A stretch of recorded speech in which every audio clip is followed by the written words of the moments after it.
আসসালামু আলাইকুম everyone, welcome to Abu Bakr's daily life.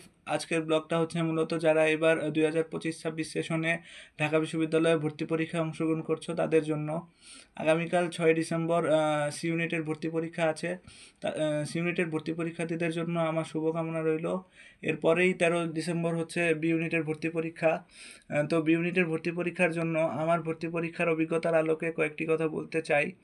B ইউনিটে বাংলা, ইংরেজি এবং জিকে বিষয়ে পরীক্ষা হয়। তো বি ইউনিটে চান্স পাওয়ার জন্য মূলত হচ্ছে যে তোমার আগে এমসিকিউতে তোমাকে ভালো করতে হবে, তারপরে তোমার রিটেন খাতাটা দেখা হবে।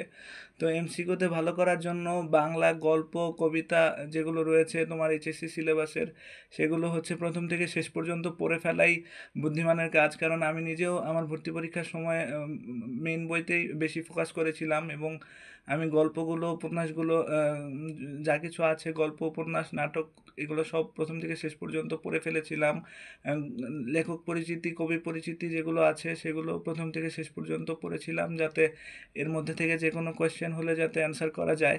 আল্লাহর রহমতে কিন্তু সুফলও পেয়েছি, কারণ পাঠ পরিচিতি, কবি পরিচিতি থেকেও কিন্তু অনেক কোয়েশ্চেন হয়।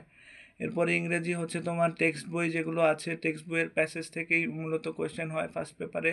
আর সেকেন্ড পেপার গ্রামারের যে টপিকগুলো রয়েছে সেগুলো তো আমরা এর আগেও পড়েছি, গ্রামারের টপিকগুলো থেকেই মূলত কোয়েশ্চেন হয়। আর জিকেতে সাম্প্রতিক ঘটনার উপরে বেশি গুরুত্ব আরোপ করা হয়।